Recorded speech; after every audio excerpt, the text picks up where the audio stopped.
Thank you, Thomas. We need to work with community organizations like some of the ones that are represented on this call today, in part because if you look at small business services and the city agencies, it only has 300 staffers. And my plan is to reach out to every single small business owner we can identify and figure out what we can do to help, what resources they need to reopen. The fact is, any storefront that closes down is another empty, darkened storefront that could take months or even years to recover. So any small business owner that's trying to get through this time, we need to be reaching out to them and not checking up on them, frankly, about various infractions. I'm going to declare a moratorium on small business fines for a year and to say, look, if you have a lapse, you can cure it. We should actually have the opposite tack, which is what can we do to help? What do you need?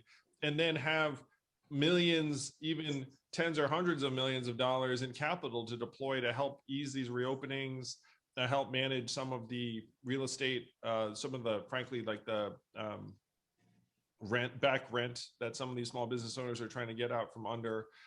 This is not something where you can just say, okay, like it'll take care of itself. We need to build an army of people reaching out to small business owners and figuring out what each business needs to get back on its feet. Yeah.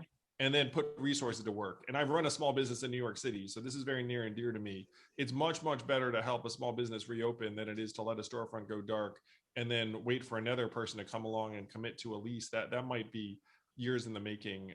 We don't have time for that. And the other aspect too is that a lot of these small businesses, it's like families, decades of blood, sweat, and tears. It pains me to think about what's happening. I'm going to do everything I can to help.